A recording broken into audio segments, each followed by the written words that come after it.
সুপ্রিয় দর্শক, সালাম ও শুভেচ্ছা জানবেন। এই মুহূর্তে আপনাদের সঙ্গে একটি গুরুত্বপূর্ণ বিষয় নিয়ে কথা বলবো। আর বিষয়টি হচ্ছে যে নির্বাচন পিছিয়ে দিয়ে ডক্টর ইউনূস সরকার ক্ষমতা রাখার একটি চেষ্টা চলছে। সুপ্রিয় দর্শক, আপনারা জানেন যেখানে দেখা যাচ্ছে যে এনসিপির নেতৃবৃন্দ যারা রয়েছেন তারাই মূল সমন্বয়ের কাজে ছিলেন। আওয়ামী লীগ বিরোধী যে আন্দোলন, সে আন্দোলনের পরে যখন আওয়ামী লীগ সরকার বিদায় নেয়, তখন তারা এনসিপি নামে একটি দল গঠন করে এবং এই দলটি গঠন করার পর থেকে সরকারের পক্ষ থেকে সব ধরনের রাজনৈতিক সহযোগিতা সহ বিভিন্নমুখী সহযোগিতা পেয়ে আসছে। সর্বশেষ আমরা যেটা দেখলাম, গোপালগঞ্জের যে ঘটনা, সেই ঘটনায় তারা সমাবেশ করতে গিয়েছিলেন, কিন্তু নিষিদ্ধ ঘোষিত ছাত্রলীগ, আওয়ামী লীগ এবং অঙ্গ সংগঠনের নেতাকর্মীরা এমনভাবে তাদের উপর হামলা করেছিল, শেষ পর্যন্ত সেনাবাহিনীর ছত্রছায়ায় তাদেরকে অনেকটা পালিয়ে আসতে হয়েছে। সেই জায়গা থেকে জীবন রক্ষা পেয়েছে সেনাবাহিনীর বিশেষ তৎপরতার কারণে।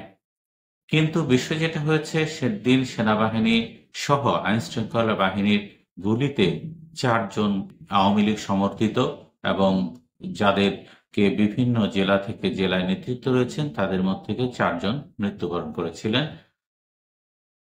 এরপরেই রাজনীতির চাকা একটু অন্যদিকে ঘুরতে শুরু করে। যেটা দেখা গেছে সেটা হলো যে এনসিপি তাদের কর্মকাণ্ড তৎকালীন সময়ে যেভাবে গতি দিতে চেষ্টা করেছিল, সেখান থেকে তারা কিছুটা পিছু হটে। তারপরে যদিও তারা নারায়ণগঞ্জ, গাজীপুর সহ বেশ কয়েকটি জায়গায় তারা সমাবেশ করেছে, কিন্তু তাদের কর্মসূচি অতটা পাঞ্চাঞ্চল্য ছিল না। এখন তারা দাবি করছে যে আসলে যে সংস্কার প্রক্রিয়া হচ্ছে, সংস্কার প্রক্রিয়াতে তারা সন্তুষ্ট নয়। তারা বলছে এই সংস্কারে রাষ্ট্রের বিভিন্ন পর্যায়ে তারা মৌলিক একটা পরিবর্তন চান, মৌলিক একটা সংস্কার চান। তাদের সঙ্গে যুক্ত হয়েছে জামাতে ইসলামী। জামাতে ইসলামী বলছে যে সংস্কার প্রক্রিয়ার পথে এগুনো হচ্ছে, সেই সংস্কার কমিশনের কার্যক্রমের উপর তাদের অসন্তুষ্টি রয়েছে এবং তারা যে সংস্কার করছেন সেটা আসলে টেকসই কোনো সংস্কার নয় এবং তারা যেভাবে সংস্কার চাচ্ছেন রাষ্ট্রযন্ত্রের পরিবর্তনের ক্ষেত্রে, সেভাবে সংস্কার কাজটি এগুচ্ছে না। এখন নেপথ্যের বিষয়ে সংস্কারের নাম করে যে নেপথ্যের বিষয়টি আসলে রাজনৈতিক বিশ্লেষকরা বলছেন, জামাত এবং এনসিপি চাচ্ছে যে ডক্টর ইউনূসের সরকার আরো কিছুদিন কন্টিনিউ করুক। কেননা এতে করে এনসিপি একটি লাভ, তারা নতুন রাজনৈতিক দল গঠন করেছে এবং নির্বাচন যদি খুব দ্রুত হয়ে যায়, এখন ধরুন ফেব্রুয়ারিতে নির্বাচন হয়ে যাবে, যদি হয়ে যায় তখন এনসিপির পক্ষ থেকে নতুন দল হিসাবে ভালো করা একটু কঠিনই হবে। আর জামাত ইসলামীর ব্যাপারটা হচ্ছে, জামাত ইসলামী আওয়ামী লীগ সরকারের দীর্ঘ ১৫ বছর সময়ের মধ্যে তারা তেমনভাবে কোনো কার্যক্রম পরিচালনা করতে পারেনি, সংগঠন গতিশীল ছিল না। এখন তারা পূর্ণদমে কাজ করার সুযোগ পাচ্ছেন এবং দলকে তারা গোছানোর চেষ্টা করছেন। কোনো কোনো আসনে তারা নির্বাচনের প্রার্থিতাও ঘোষণা করেছেন এবং তাদের পক্ষে নেতাকর্মীদের কাজ করার জন্য নির্দেশনাও কেন্দ্র থেকে দেওয়া হয়েছে।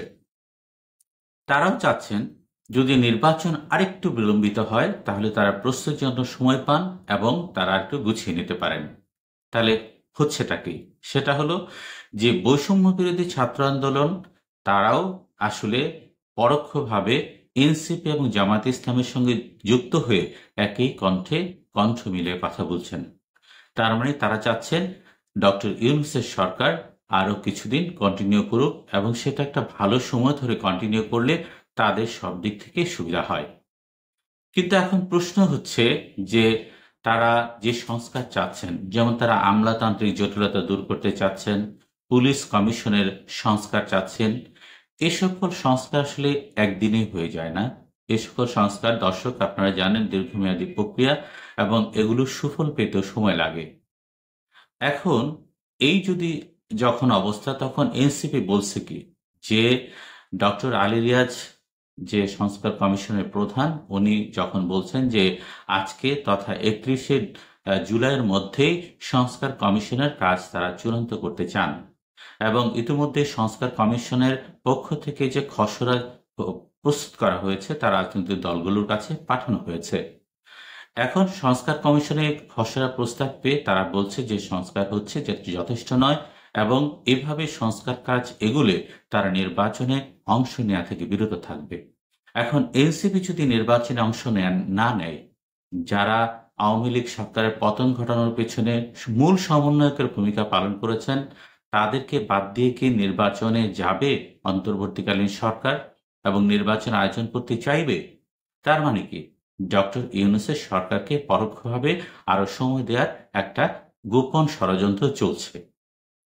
কিন্তু এদিকে আমরা একটা বিষয় খেয়াল করছি যে দেশের রাজনৈতিক বিশ্লেষক, বুদ্ধিবৃত্তিক পেশা যারা অবলম্বন করেন, তারা কিন্তু একটা প্রশ্ন তৈরি করছেন প্রতিটা ক্ষেত্রেই, যে সরকারের সময় ফুরিয়ে আসছে।